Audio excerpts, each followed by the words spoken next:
right, here we go. We're back for the Connectable podcast.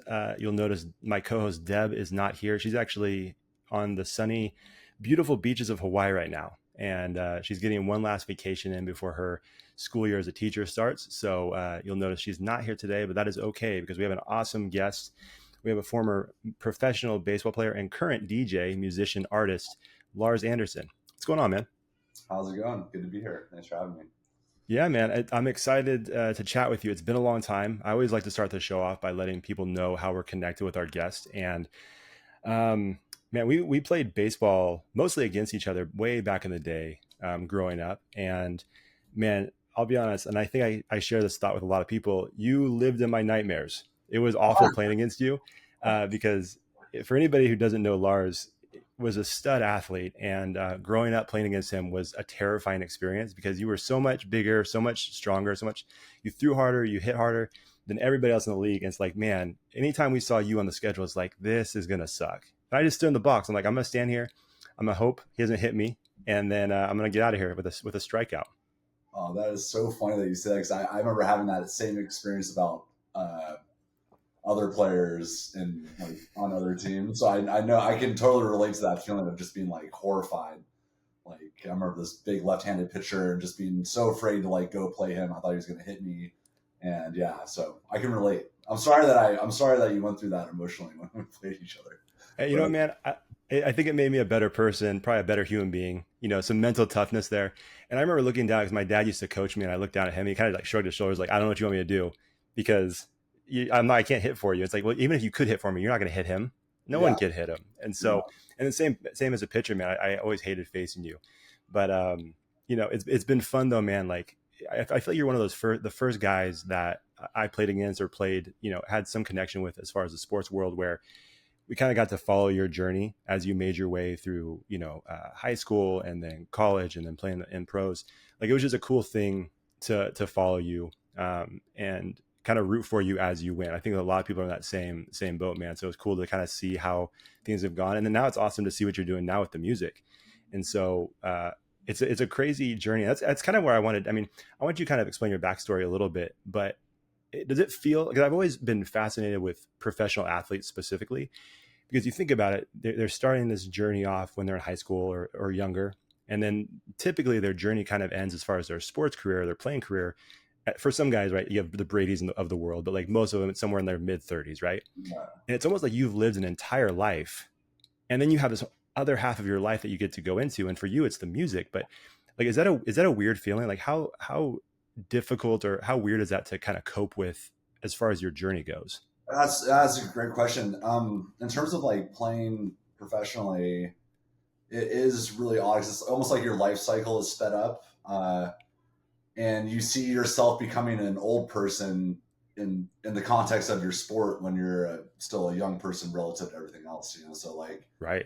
By the time I was like, I don't know, 26, 27 in AAA, I was kind of like the old guy in the locker room, you know, or getting towards that. And like by the time I was 30, I was, you know, 1 foot in the grave professionally. But then you still have your whole life ahead of you. So it's and you see athletes, and I was no exception to this. It's really difficult to transition to the next part of your life, just because you're kind of going through this death process of this one part of you, while you still have so much life ahead of you. You know, so it's kind of a unique situation that I don't think a ton of people can relate to, and that makes it, you kind of feel like you're on an island dealing with that. But it definitely is a death process, but you're not. You continue living afterwards, which is interesting, you know.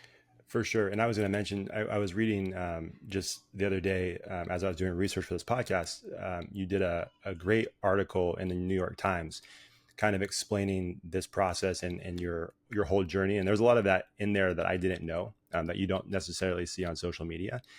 And man, I think more, in fact, I'll probably send it to athletes I know that are kind of nearing that point of their career, because I think your perspective in that article is pretty impressive.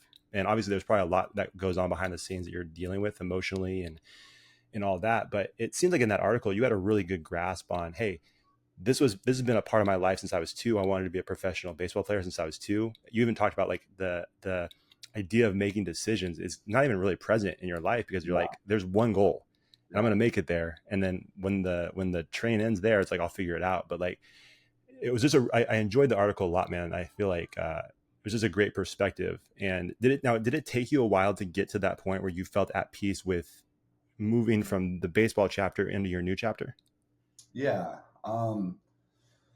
But I feel like my baseball career didn't just like reach a cliff and then end. Like I kind Sure. of I had like a slower, more gradual end where like my last year playing affiliated minor league baseball was um, 2016 with the Dodgers organization, Sure. and then I kind of felt like at that point I felt like I wasn't going to get back to the big leagues, but I wasn't really ready to like end my career. So I was like, I kind of was like, let's do something different and maybe hedge a little bit. So I went and played in Japan. Yeah. It's kind of like I always had this dream, this vision that once I was finished playing baseball, I would take a year off and travel. And I was like, well, maybe I can like kind of do, not literally semi-retirement, but kind of like that, where I was like, I can travel and play baseball. And at the time was like promoting my baseball bat company too. So I was like, I could do kind of all these things at once, where it's like, I know that my career is ending. I'm not trying to get back to the big leagues, but I can keep playing baseball and buy some time to figure out like what the next step is. So I played in Japan, I played in Australia, I played in Germany. And then Yeah. at the end of Germany, I was like, okay, I've been delaying the inevitable long enough, and excuse my voice, I'm dealing with like a cold right now. That's all good. But in Germany, I was like, I need to like kind of take the Band-Aid off and face the next part of my life. I was really apprehensive of it. It was scary because I didn't really know what I wanted to do. And I appreciate your kind words about the article. I don't know if I mentioned this in the article, but I feel like athletes are unique in the sense that it's not just their profession or their love from like after they finish college. It's like what they've wanted to do since they were, I think, not exclusively, but most professional athletes, that's like all they've wanted to do their whole lives, you know. Sure. So it's not just like trying to like figure out something new after like playing professionally for 8 years. It's trying to figure out what's next, like since after doing something that you've been doing every day since you were 4 years old. So it's a really long, it's a longer career than what like the Wikipedia page might show, For you know sure. what I mean? And so that's daunting, and different players handle it differently, and it can be really challenging. I think it's kind of like an unspoken thing in sports, you know. Oh, 100%. One, and like I was telling you, I've done some sports podcasts in the past, and I do one now, not as frequently as this one, but I do one now. And that is one of the things that comes up quite a bit with athletes who competed, at the D1 level or higher. They say it's your identity. It's who you Yeah, are. Like you said, it's not just what you do. It's not just this dream, but it's like it is literally who you are in a lot of ways. And I mean, even having you on this podcast, man, like I know looking back, like you and I didn't play on the same teams. I think maybe once or twice on some competitive teams, and we didn't know each other very well back then. So anytime I talk about you, I'm like, oh yeah, that's Lars Anderson, the guy I played baseball with. Like even for me, I associate you as a baseball player, and I'm sure a lot of people do, right? The yeah, guy that played for the Red Sox organization and all that. And so it would be a really difficult thing because you are removing a massive piece of. It feels like you're removing a massive piece of who you are, yeah, and and I agree. I think a lot of people, get to a 9 to 5, they retire at the end of the day, and they're looking forward to that day of retiring. Because it's like I've been done with this thing that I had to do, but it wasn't a passion of mine. It's just something I had to do. It paid the bills. You're doing something that's been a passion of yours, and it's been a yeah, piece of like who you are. And so yeah, I can't even imagine what that's like, giving that up. Not yeah. giving it up, I mean, just finally deciding, hey, it's time to move on to the next thing. Yeah, and yeah. The ending too. There's so many different ways it can end. Like you said, giving it up. Some guys are it's taken away from them. Some Yeah, guys make the decision for themselves. Okay, I'm done. I've done enough. You know, it's like it all happens differently, and it is interesting to like. For me, I think what's part of the reason why it's been. I've really enjoyed my life after baseball is I feel like I really like squeezed every bit of juice out of that fruit. Like I played so long, I really tried as hard as I could and did it Yeah. for a long time. And like, there are things that I would do differently looking back, but like, I really don't feel like I have regrets, and I don't feel like I kind of got everything I deserved. Like Hmm. every time I got called up, I kind of feel like I deserved it. Every time I got sent down or released, I was like, that makes sense. You know, each time I signed as a free agent, I'm like, I see why they signed me. Each time a team said no, we don't want to sign you, I feel like I understand that. But I think that some players that I feel like have a really hard time is they feel like they got kind of like the short end of the stick somehow, like, and they have a really hard time getting past that. Sure. It could be like an injury, could be like a perceived like a slight, or like, this organization didn't like me, so they wouldn't call me up, and I think that hangs over players afterwards a long time, unfortunately. Oh yeah, no, I can't even imagine. I mean, I had a conversation a couple years ago with a guy that I played with in high school, and they did this kind of reunion thing, and he was still talking about how the coach screwed him over. It's like, man, we weren't even playing at a high level, and you're still talking about this. Like, you have like a Yeah, family. What are you doing? But yeah, it's that competitive spirit, and so I can't even imagine what it would be like at the levels that you've played at, where you dedicated your whole life to it, and then you still have those, like you said, whether it's regrets or a grudge. Man, I can't even imagine what that would be like. It would definitely eat away at you if you're yeah, not careful, for sure. yeah, yeah, definitely. I've seen that quite a bit, which is tough, but Yeah. how Well, long can you hold on to that at the same time? no, 100%, 100%. So now, how much of a gap was there between, you deciding, hey, because I know in the article and some of the stuff I read, and I think I even saw something on Instagram recently where you did a live or a podcast with another guy, you and your fiance, which congrats to you on the engagement. Um, I have some questions about that, how it pertains to you guys as artists. But how much of a gap was there between you saying, okay, I'm done with this baseball chapter, now I'm going to move on to the music, or was there some overlap there? Oh yeah, definitely overlap. I've been like involved in music my whole life in some way or another, playing different instruments. And I guess the way that kind of transpired was I used to bring my guitar on the road with me or to wherever I was playing, and have it in my apartment at whatever affiliate I was at and play there. And then I got into drums, so I had like this mesh rolling drum kit, which was like so inconvenient to haul around. I did that for a couple of years, and then I started like getting into listening to electronic music, house music, and my friend gave me a cracked version of a program called Reason, which is a DAW that you can make electronic music on. Okay. And that was towards the end of my career in the States, and I would sit on the bus with headphones on and try to make house music tracks, and that was kind of the beginning of it. So it started as just a way to exercise some creativity, but I don't know. It's always fun to dream about, like, oh, what if I got good at this? What would it be like to like DJ out in front of people and play my own music? And Yeah. it's nice to have something to, even if you're on a bus going from Tulsa to Midland, Texas, it's nice to daydream about and fantasize about like what it would be like to perform music in front of people. And that was kind of the start of it. So I was involved in the music thing while I was still playing baseball. Okay. Yeah. And then how did you get connected to the, like you said, the house music, that specific style? I mean, did you try out different things, or was there some moment where you felt like, no, this is the direction I'm going to go, because I'm so passionate about this style? I mean, yeah, it started as a fan, but there was a very specific moment. It was, I think, it was New Year's Eve of like going into 2013 or 2012.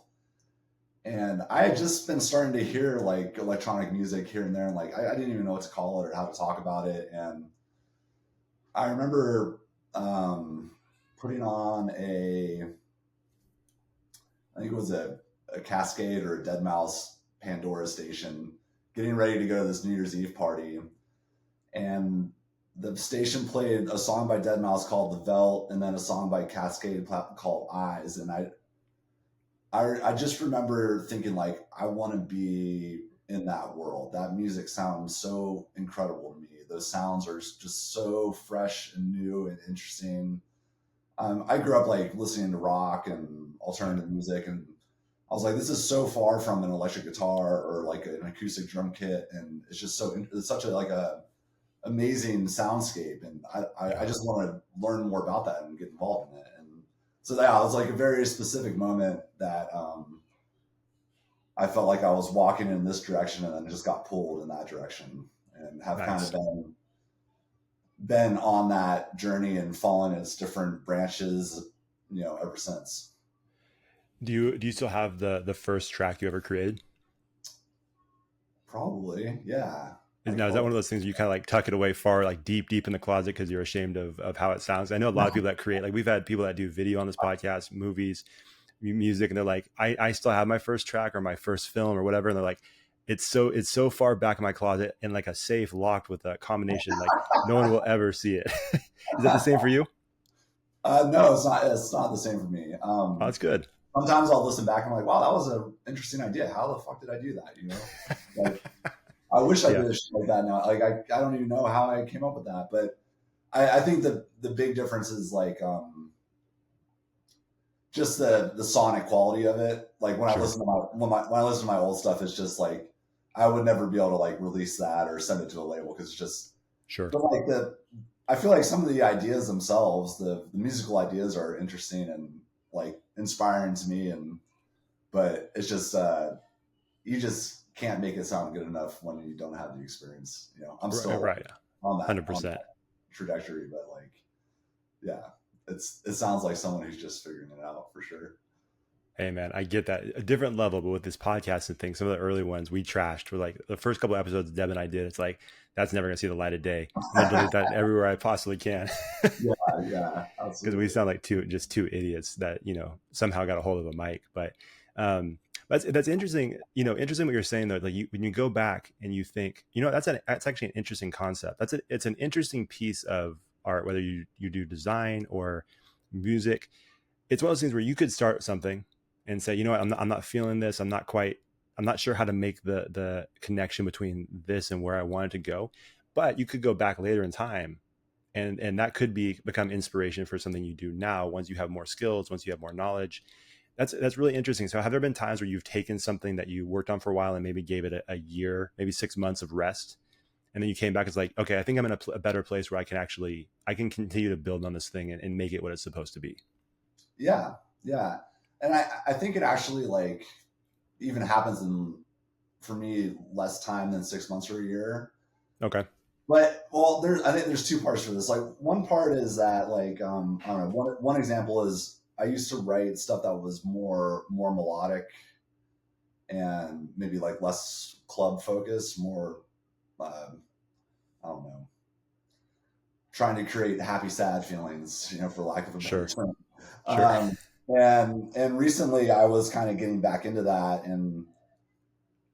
and listening to some older tracks of mine, and also listening to like tracks that I used to listen to in that period of time to kind of tap into that inspiration, but then like come back and try to execute that with the capacity that I have now as a producer. Sure. So yeah, definitely use like old songs as like inspiration. I haven't like taken parts of really old songs. I could do that, but I don't know. It's fun just to start fresh for me. But Sure. also like I don't know if you feel it this way for you, but for me, like making music is such a filtration process where I'm always like taking a bunch of ideas and just kind of narrowing them down and like doing that over and over again. Yeah. Yeah. And I think I see that a lot where when I'm starting a track now, I'll come up with a bunch of ideas and come back to it maybe 2 days later or a week later, and then it's really crystal clear which ideas I want to proceed with and which ones I don't. Yeah. And I find that I think that's a really cool process of taking an older idea and just taking the parts out of it that still are exciting, and letting the other ones just kind of you know, stay where they are, and continue forward with the ideas that I'm excited about, you know. So, Oh and yeah. that can happen in a much shorter time period. That's a cool part of the artistic process for me. Oh man, 100%. I've never created music, nor should I. That's not my thing. I enjoy listening to it. I should never try to create it. But for other creative endeavors that I've pursued, um, it is a fun part of it, that funneling process. Because when you first start out, and I don't know if you felt this way, but you first start out, you have all these ideas, all these concepts, all these things. You start trying them out, and for a while, it's like none of them seem to be working. You might have a piece, like you said, a piece here or there that does work, but it's pretty frustrating at first because you're just Yeah, like, I feel like I have a bunch of puzzle pieces, but I have no idea what the picture is supposed to look like. I just know that these things are somehow supposed to fit together. And then as you start going down that process, then you, like you said, you kick out the bad stuff, you keep the good stuff, build off of it, and then at the end of it, you're like, oh, this was actually worth it. Like kind of diving into that process was definitely worth it. But yeah, initially, I've been frustrated before with that because yeah, it just you feel lost in the whole process. yeah. It's interesting also just to think about how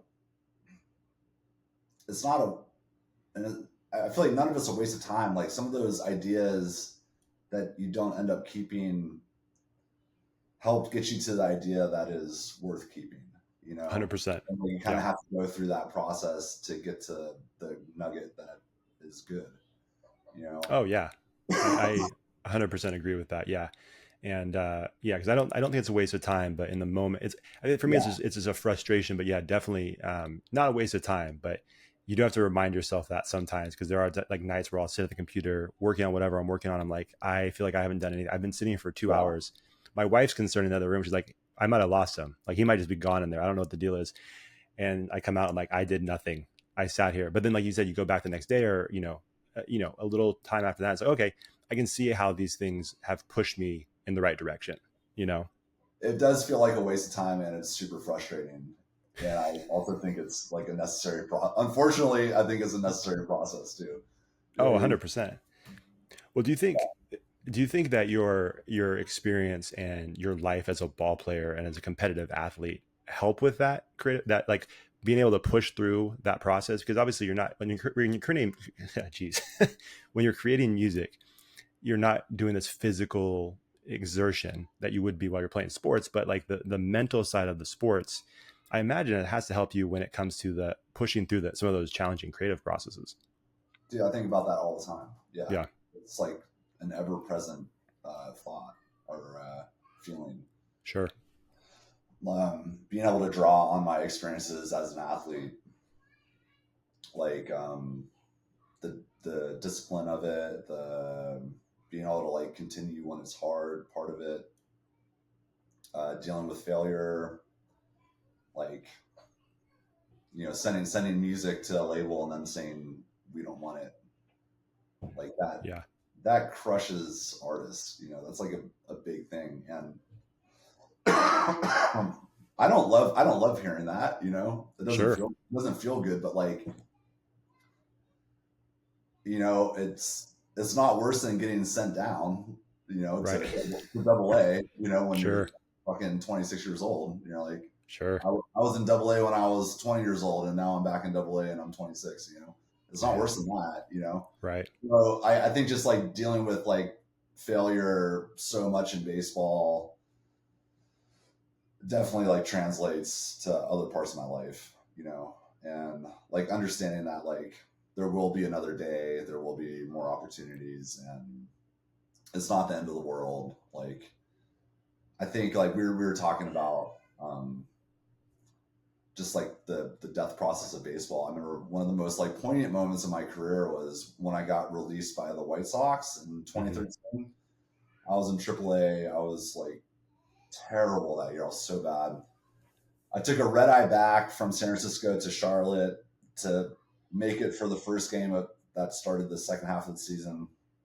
And I walked into the clubhouse and they released me. I didn't even like put my clothes on. I walked into the Man. clubhouse, and that was my first time getting released and not having a team. And this is a long story, but I just remember the next day waking up and being like, oh man, I'm hungry. I need to like go eat food and I need to figure out a way to get home. I have to drive across the country.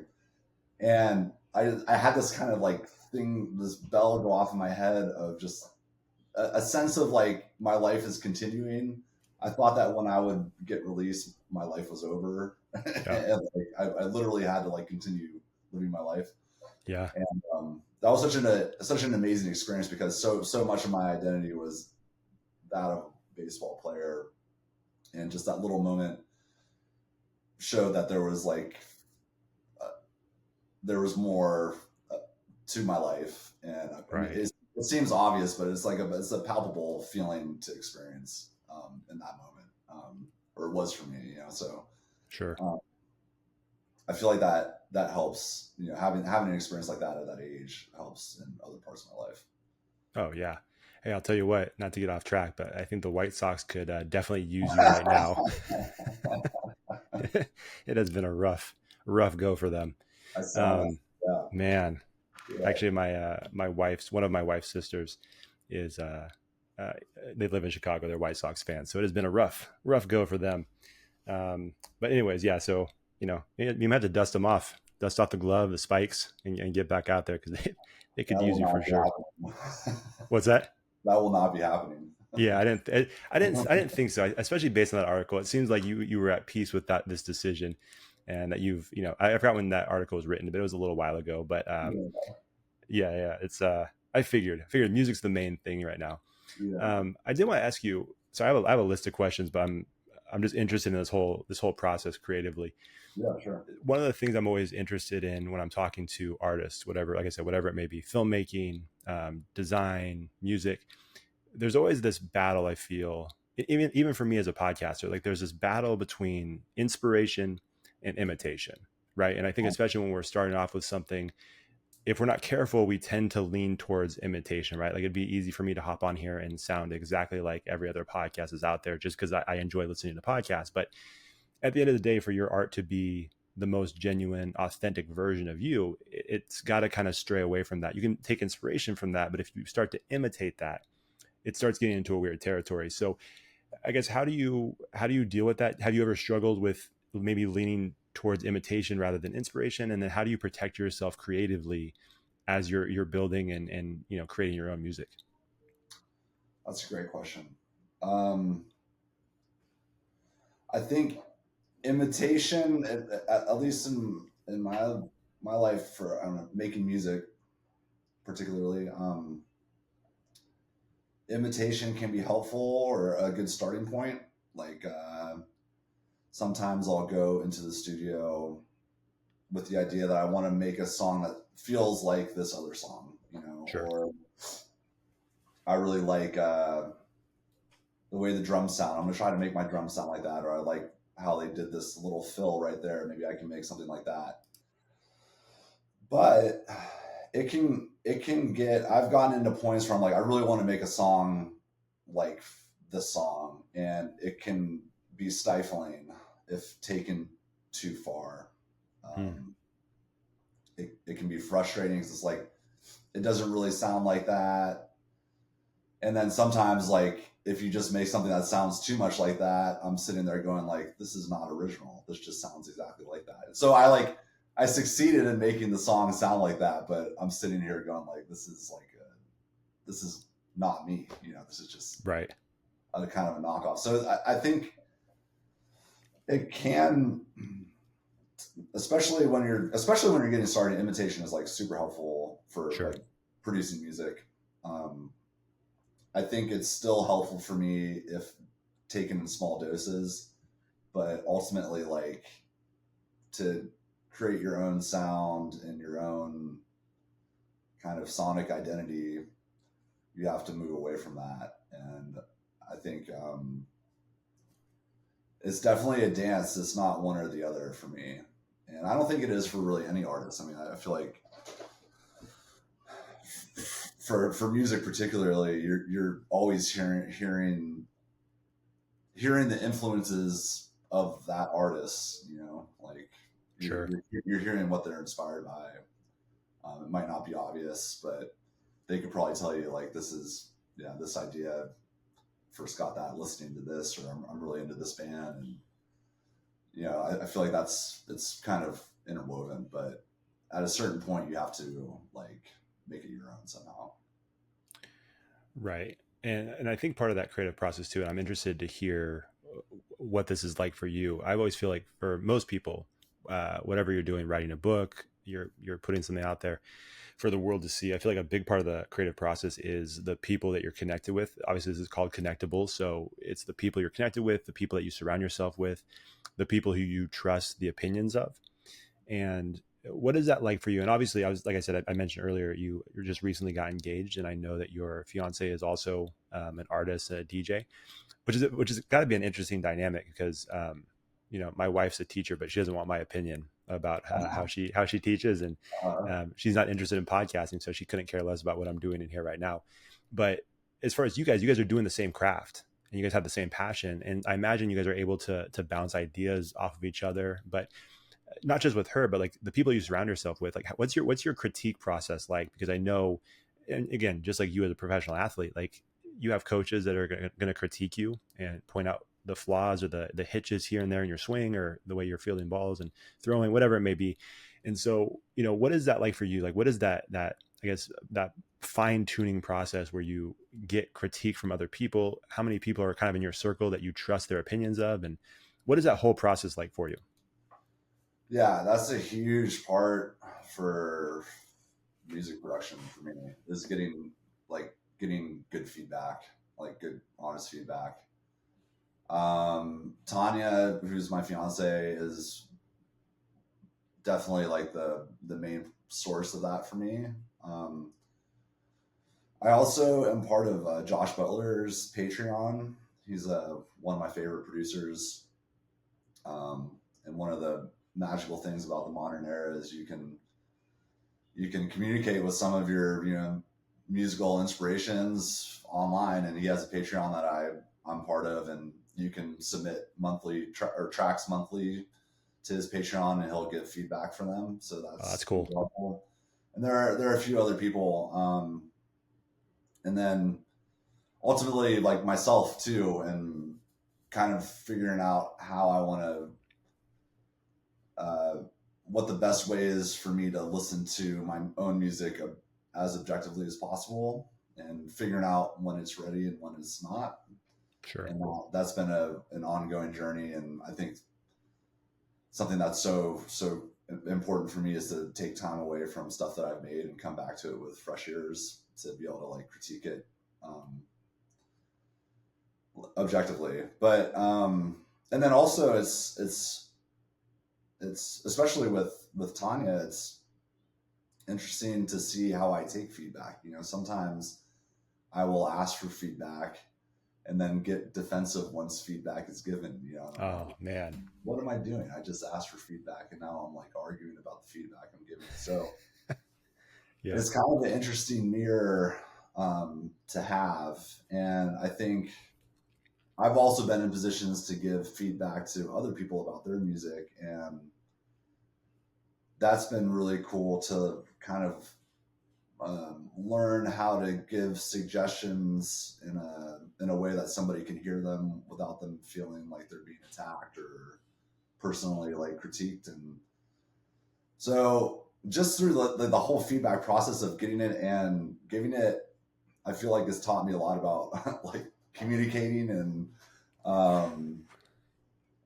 being able to deliver a message, and just, yeah, I guess like interacting with other humans in a more healthy way. So that's been cool. It's cool how like art kind of flows into the rest of life in that regard. Oh yeah, man, that could be a whole separate podcast. The giving and receiving feedback thing, because I think I've always told people I think everybody likes the idea of receiving feedback on whatever their art is until they actually receive it.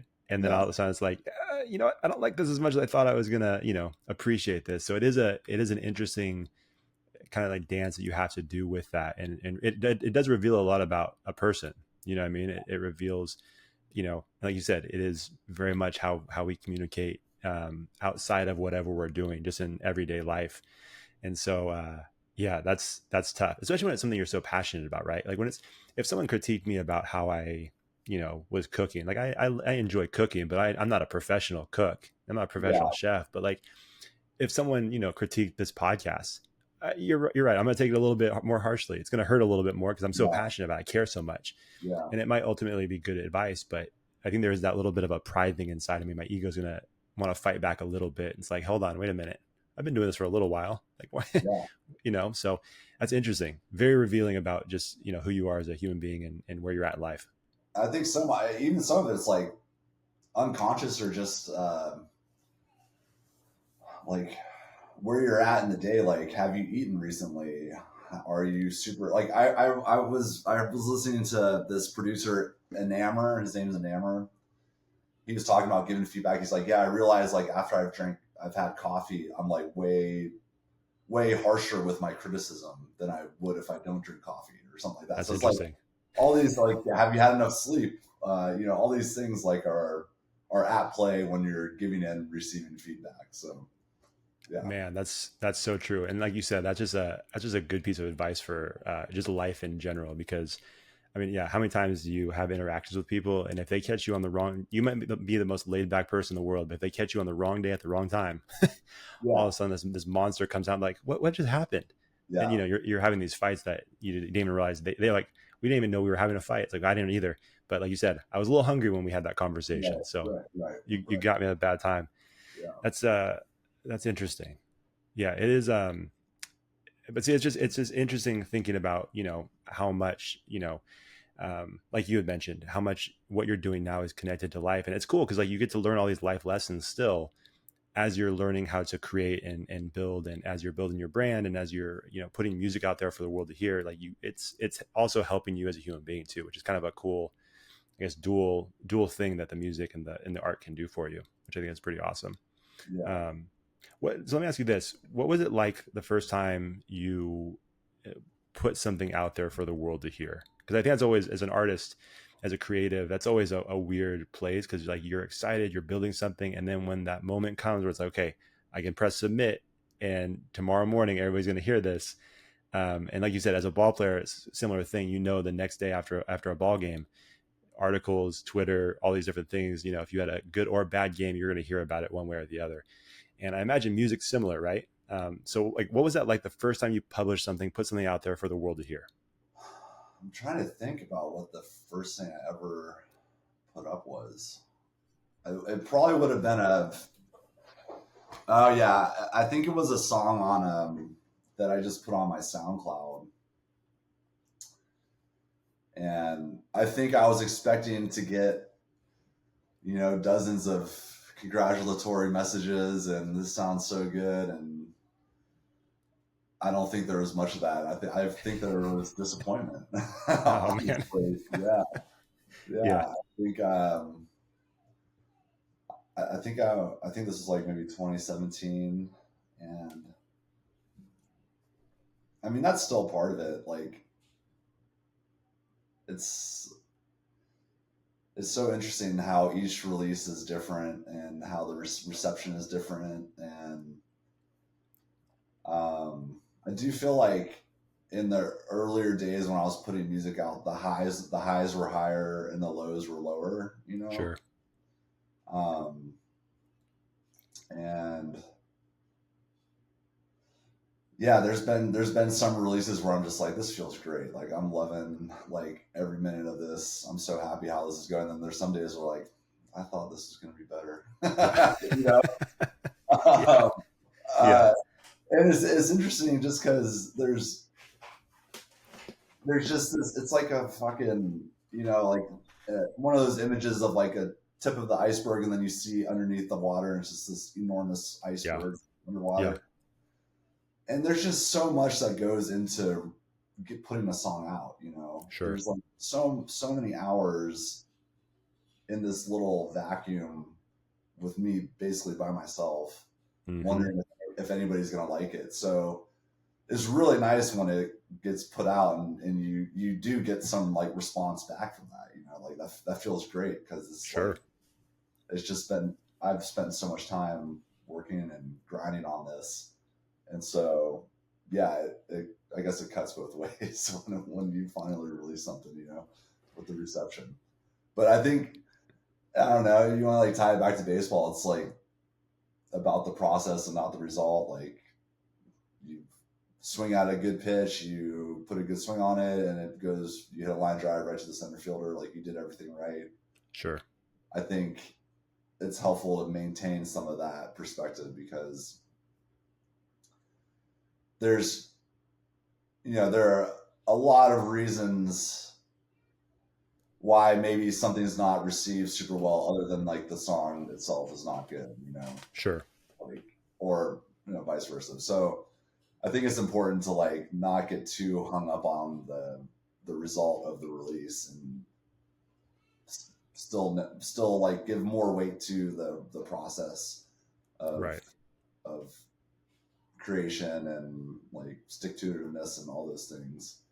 Um, like still keep that like in mind.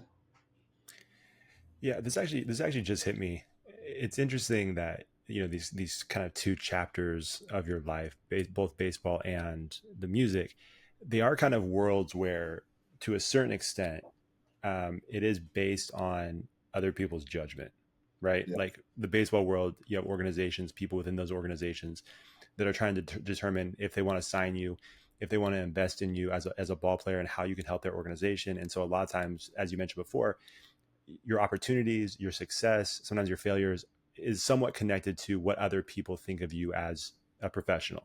And then same thing with music. Like you're engaging in this thing where you're going to put this art out for the world to hear, and the success of it sometimes depends on whether or not people buy into what you're doing, whether or not people are going to listen to it, whether it's hitting the ears of the people and reaching people.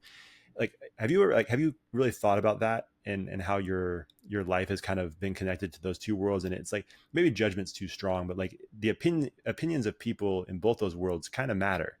And yeah, I imagine that could be a difficult thing as both a professional athlete and an artist to deal with, and especially if if you put too much weight and too much stock into it. I mean, I imagine mentally and psychologically that could be torture for someone. But I'm guessing you found some kind of balance where you can kind of go through that world and not put too much stock into it, but just kind of create freely. I don't know. That was a long question, but hopefully that made sense. yeah, it did. I think, yeah, I've thought about that. How it is kind of analogous, I guess. You have like the front office of a sports team versus like the label owner of a record label is Sure. either saying you're good enough as a player, this song or this EP is good enough for our label. It's kind of out of your hands. That final decision making process, and like all you can really do is like put your best work out there, to be critiqued by these entities. I guess there's a little more flexibility in the music world because Sure. you could self release, you Right. know, but like because anybody can self release, then anybody can self release, and like what does it Yeah, really mean, you know? that's a good point. Um, and so I haven't really gone that route. Um, but yeah, there are like these entities that are critiquing and judging, and that's part of it. And I think another part where the two lifestyles are similar is like most of your time is kind of spent alone doing your work, like especially like in the off season for a baseball player where you're like by yourself all day. You're doing your training, you're doing whatever it is that you're preparing for the season. It's very similar where it's like you're not really part of the team. Baseball Sure. is a baseball is a team sport, but it's not really a team sport.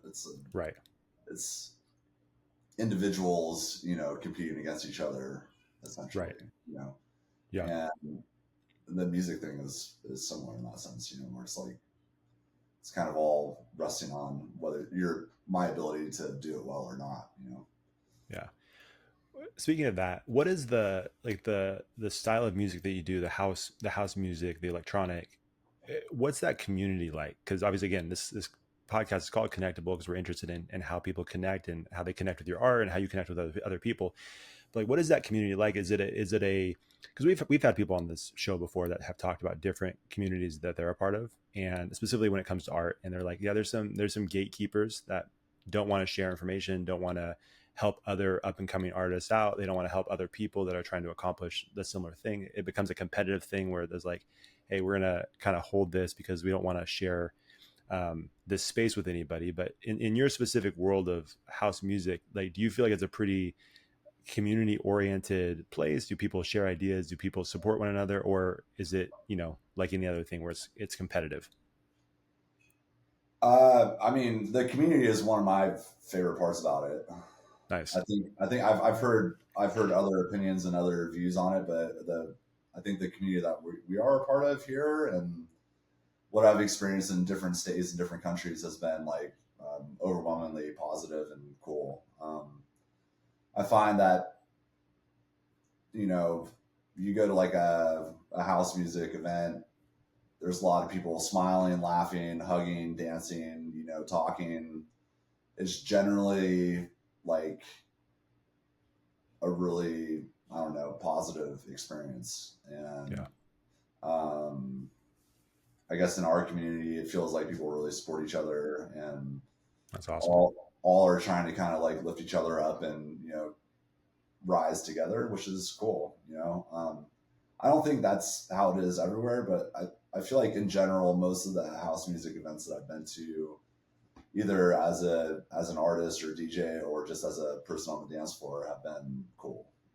It's That's awesome. yeah, Yeah, because I always thought it was weird for different whatever you do, when there is that gatekeeping and you have people that just aren't willing to either share knowledge or wisdom or insight, and they're trying to keep it all to themselves.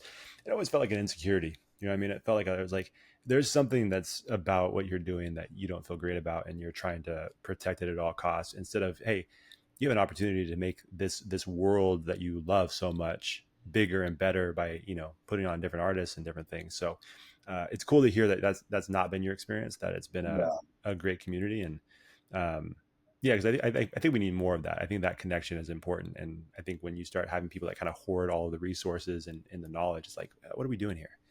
yeah. Make this whole thing better. I agree. Yeah, it Yeah, doesn't make. It's also like it seems like a lot of energy and attention to things that are not really helping you in 100%. your own effort. You know what I mean? It's like it takes a lot of effort to like try to prevent somebody from having success. It It's makes no sense. That's a an great point. odd approach. It doesn't seem to be like helping anybody, including yourself. No, not that's a great point, because you are spending a lot of time, looking elsewhere instead of focusing on either creating something of your own, or potentially, helping someone else out and maybe gaining something from them that you wouldn't have had other than that. That is a great point. It's like you're spending a lot of time trying to protect something, which seems silly to me. But um, I did, before, we have a few more minutes before we get you out of here. I want to make sure I'm respectful of your time, but I did want to talk a little bit about, you mentioned the traveling side of things, and how, again, in that article, you mentioned kind of using baseball as a way to do some of the traveling and kind of do a hybrid thing. Um, so one, I'm curious how the traveling, this is going to be a multiple part question, but I'm wondering how the traveling affected your music and hearing different sounds in different areas of the world and different countries. Um, and then, excuse me. I'm also curious. I know you do the beach parties, the beach music, and all that stuff. I'm curious if like what are some of the dream places that you want to go one day to perform? Like if there was a beach somewhere in this world or some location, it's like, man, at some point that's on my bucket list. I got to get to that place to play some music. What would that place be? Okay. What was the first question? Yeah, I shouldn't have doubled down. I knew as soon as I said that, I'm like, I shouldn't double down on this question. So yeah, the first part is like, when you were doing your traveling, like how Oh much yeah, of okay, like cultural influences and yeah. world influences affected your music? Like, were you hearing stuff in Japan that was unique to just Japan? And you're like, I gotta implement that into my music, or at least explore it to see how I want to, take some of that, or, whatever, Germany, whatever country you went to. Like, did any of those world traveling influences make it their way into your music? I think so. I'm not sure about like super consciously, but a different place creates a different feeling, and that inevitably comes out in the music. Like Yeah. I've it would be hard to imagine how that wouldn't have some influence over the music, but I don't know if there's ever like a real like conscious effort on that end Sure. on my part in terms of like I'm in Thailand. I want to write something that I'm feeling right now about Sure. something. I think maybe that yeah, that might. I'm just thinking like maybe like a singer songwriter or something with like lyrics and vocals that might have like a more topical application. Sure. But I think it just the feeling of being in different places inevitably would come out through my music production for sure. Sure. Yeah, that Um, makes sense. in terms of where I would love to play, um, I would love to play some more shows in Europe. We played a show in Switzerland this year, and that was like so fun. Nice. Um, yeah, there's a few places in London that I would love to play. There's this club in Bali called Savaya Okay. that we went to. That would be fun to play there. Oh, I gotta tell anybody who's just listening, there's a huge smile on Lars's face when he said that. Is there a story behind that? Yeah. We went to my old teammate on the Red Sox and Cubs, Ryan Kalish. He's one of my best friends in the world. Okay. He lives in Bali and was getting married, and we flew there last October, and we landed. And a few hours later, we were at this club. He's like, they do this party on Sunday night. We got to go. Tonight's the night. And so we went all jet lagged and everything. And yeah, it was really incredible club experience Nice. on this like cliff mountainside situation. So Wow. yeah. But really anywhere where there's a bunch of people on the dance floor that are willing to go on a journey with you that's the most important thing. I would rather play to a packed club, uh, you know, in middle America somewhere where the people are willing to dance than a huge empty club with nobody in it. It's really the people on the dance floor are what make the experience for me as a DJ. That might sound trite, but it's absolutely true for me. No, it makes sense. Again, I'm not familiar with that world, but just, it seems to make sense that, yeah, the energy they're bringing, you guys feed off of one another, right? Like if the DJ is not bringing that kind of energy, well, it's not, people aren't going to dance. And if they're not dancing, it's going to affect you. So have there been nights where you don't have to call any place out specifically, but have there been places you've gone, it's like, it's gonna be a rough night. Sure, yeah. Oh, how do you get through that? Because that's gotta be brutal. I mean, there's still fun nights because you're still playing music and There you go. test stuff out. And I mean, even if there's one person who's into it, you can sometimes like I've had moments like that where I'm like, okay, I'm focusing all of my energy on this one person, right now. Like it's Yeah. me and him or me and her, and like we're doing this, Yeah. But it's one of those jobs that like the more people that are into it and are engaged, the easier it is to DJ. It's like, Sure. yeah, that's Sure. definitely a component of it. So obviously, I joked at the beginning of this podcast that you, as a baseball player, even in our young days of being 11, 12 years old, just terrified me, lived in my nightmares. For you, as a DJ, what's like the nightmare situation? Like, what's that one thing that you're like, man, if this happens, it's just going to be a rough night? Like, is it something mechanical, equipment wise, or is there like, what I'm saying? Like, there's got to be that one thing where it's like, this is just like the one thing that can't happen, and if it does, I'm done. I can't. There's nothing to do. I mean, the one thing would be for like the way it works is like you take a USB with your music on it, you basically plug it into the decks, and all your music are on USB. So if your USBs are not working, that's a nightmare. I bring like a couple of backups, but I guess the nightmare would be for all the backups to not work too. But yeah, it's heavily reliant on equipment. I played a night where where all the subwoofers went out, so there's no bass. And then like, Oh, dude, you can't imagine how bad music sounds like with absolutely, especially like this kind of music where it's just like it's so it's kind of a bass. big deal. It's like yeah, it's fucking everything. So it's like, Jeez. and that was a total nightmare, for an hour. Like it ended up getting fixed, but yeah, like something like that can really make it not fun. And as a DJ, it's like I wasn't. I don't know if it was a night that we put the party on at the place. I can't remember if I was DJing or not, or it was my friend DJing. But in the audience, you just kind of assume that the DJ is fucking something up. You know what I mean? It's like it's always the DJ's fault. That's a good point. It's like it's not the DJ's fault. Like necessarily like the USBs aren't working, or that the electrical is bad and the subwoofers went out. It's like Sure.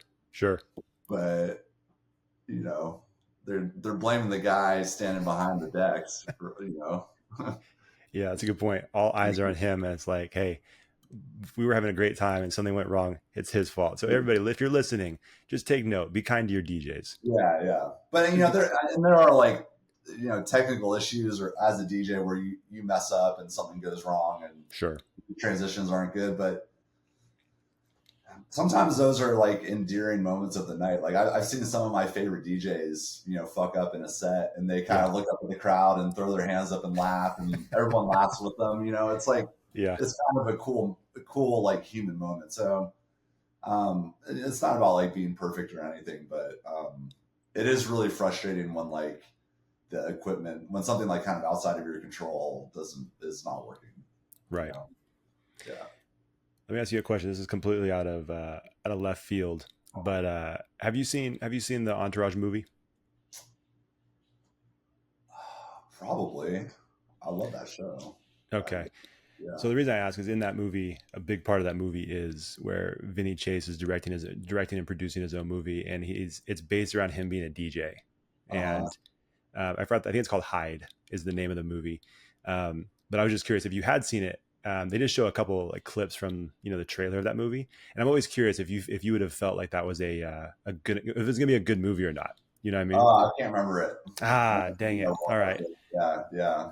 All right. Well, never mind then. We'll scrap that question. Because they just show like a little piece of it, and it's like it seems like it would be pretty dope.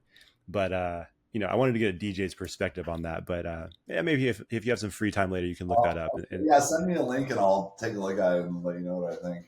Yeah, let me know if you think that would potentially be a good movie, because it was supposed to be pretty good, but from a DJ's perspective, I do remember what you're talking about. I think Calvin Harris was like a little cameo in there.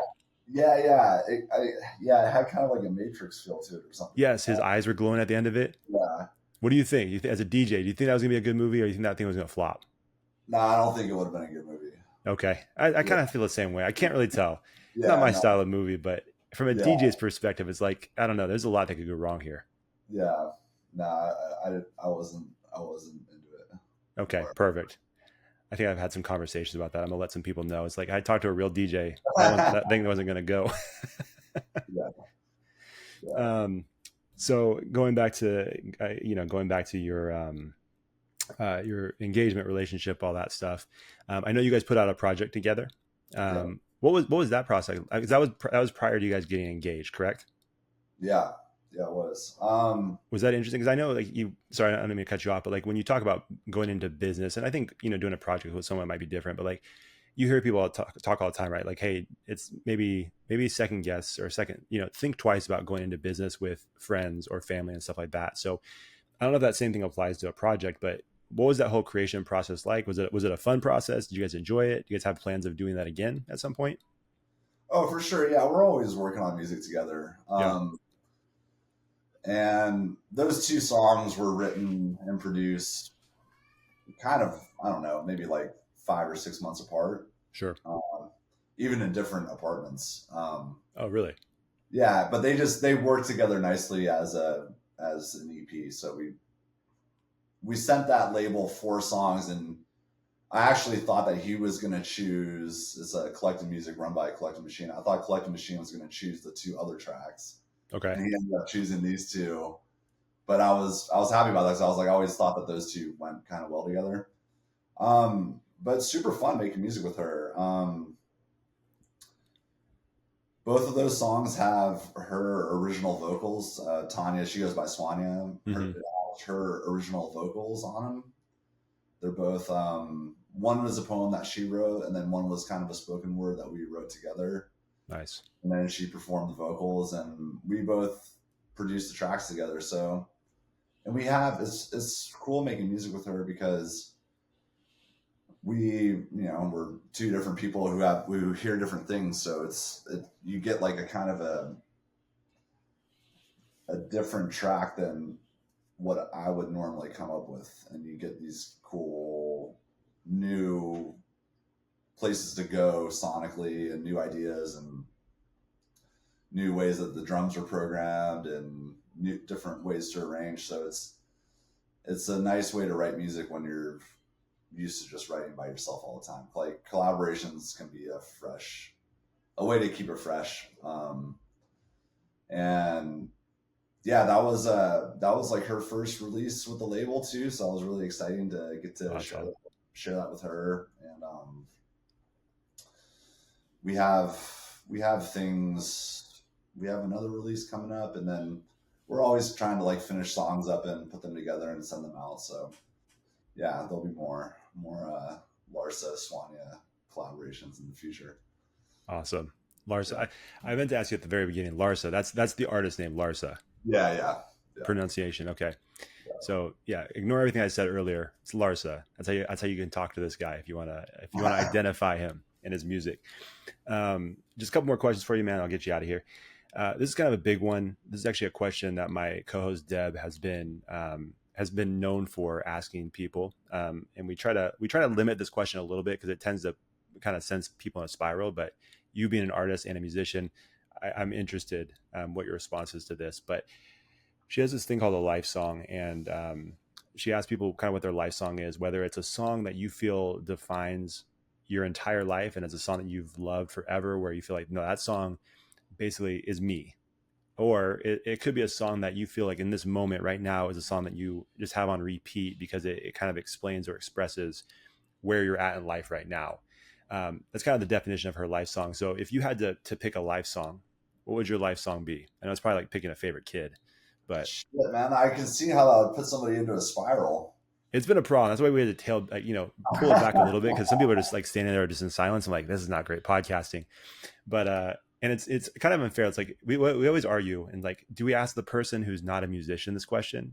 Yeah. Because they may not have just like a Rolodex of music, but it might be a little bit easier where you have an artist who's like, this is my life, dude. Like, why are you asking me this question? Like, there's so many songs I could choose. Like, it's almost worse. So anyways, I thought I'd put you on the spot a little bit, ask you that question. Yeah, sure. There's a Tim Green remix. I can't remember who the artist is, but the song is called Title by Tim Green. Okay. And I feel like that one it's a really long song. It's probably 9 or 10 minutes.